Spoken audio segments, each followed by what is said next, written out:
Hello everyone, दोस्तों मैं अरुण शर्मा। आप देख रहे हैं द सोच। दोस्तों इस वीडियो में बात करने वाले हैं दिल्ली के पुराने मुख्यमंत्री अरविंद केजरीवाल के बारे में कि उनका और ताजा खबरों से नाता हमेशा जुड़ा रहता है। फिर वो दोबारा से नई ताजा खबरों में जुड़ गए हैं। दोस्तों अगर आप चैनल पहली बार हैं, जुड़ सकते हैं सारी वीडियो को देख। दोस्तों बात करते हैं अरविंद केजरीवाल के बारे में।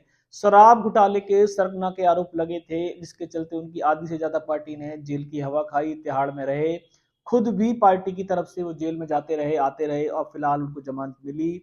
पर मुद्दा गरमा गया है कि जो वकील उनकी पार्टी को लीड करता था, जो उन्होंने अपने हायर किया हुआ था, जो वकील प्रेसिडेंट भी बताया जाता है बार काउंसिल्स का, उसके बावजूद उस वकील की डिग्री पे ही फर्जी के आरोप लग गए हैं। अरविंद केजरीवाल को धन्य है कि जिनको बेल दिलाने वाले वकील पे ही फर्जी के आरोप लग गए हैं। बार संघ ने उन पे काफी सारे आरोप कर दिए। अब इस पे बीजेपी का नाम आ रहा है कि जो अरविंद केजरीवाल का साथ देगा उसकी डिग्रियां चेक होंगी। तो अरविंद केजरीवाल ने भी प्रधानमंत्री की डिग्री चेक कराई थी। शायद अरविंद केजरीवाल तो पास नहीं हो पाए थे, पर अरविंद केजरीवाल का वकील की फर्जी डिग्री होना अपने आप में सवालिया निशान खड़ा है। क्या फर्जी डिग्री के चलते अरविंद केजरीवाल की जेल से जमानत कैसे मिल गई, और उनके वकील की आज तक डिग्री कहीं पकड़ी क्यों नहीं गई? अब इस पे बीजेपी ने अपना रंग अलग बखेरा है। बीजेपी कहती है कि इनका जो वकील है वो फर्जी है, उसने ऐसे करके डिग्री ली है, वैसे करके डिग्री ली है। पर काउंसलर का अध्यक्ष बन जाना, इतने बड़े लेवल पे पास कर जाना, और इतने दिनों से वकालत करना, उसके बाद कोर्ट सुप्रीम कोर्ट में बैठना, कहाँ गलती हो गई जो डिग्री उनकी आज तक पकड़ी नहीं गई? और आज अगर बीजेपी ने ये मुद्दा उछाला है तो डिग्री नकली कैसे हो गई? अब इस पे बहुत सारे सवाल खड़े हो गए हैं। वकीलों ने हल्ला बोल कर दिया है।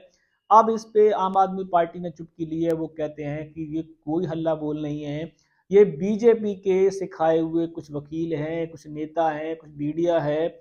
हमारा वकील 100% प्योर है, और जो वकील हमारा हायर किया बीजेपी को उस पर ताव थोड़ नहीं आती है। अब बीजेपी ने तो अपनी कुछ प्रतिक्रियाएं नहीं दी है। उन्होंने अरविंद केजरीवाल के वकील पे फर्जी डिग्री होने का आरोप लगा दिया है।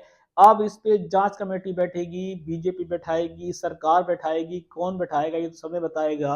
पर मुद्दा सबसे बड़ा ये है कि क्या कोई फर्जी आदमी सीएम के लिए बेल पास करा सकता है? क्या कोर्ट सुप्रीम कोर्ट में भी बिना दस्तावेज चेक हुए वो क्या प्रैक्टिस कर सकता है? क्या आज तक उसको कहीं भी किसी सर्टिफिकेट चेक के दौरान नहीं पकड़ा गया? ये सिस्टम पे बहुत सवारा सवालिया निशान है। अगर बीजेपी ये सच कह रही है और ऐसा माना जाता है, तो ये सिस्टम पे सवालिया निशान है कि कोई व्यक्ति अगर गलत तरीके से इस तरीके की काम कर रहा है तो उस पर कार्रवाई होनी निश्चित है।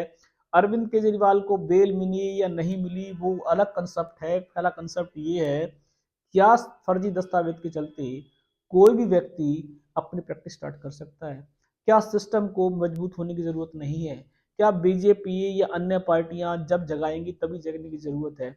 क्या अरविंद केजरीवाल का वकील वास्तव में फर्जी है, या उनकी डिग्रियां फर्जी हैं, या किस तरीके से उन पर सिर्फ एक मिथ्या आरोप मढ़े गए हैं? और अरविंद केजरीवाल की पार्टी ने जो बोला है कि बीजेपी की ये मस्कानी हरकत है, क्या ये सही है? दोस्तों इस सवाल पे बहुत सारे सवाल खड़े हो रहे हैं।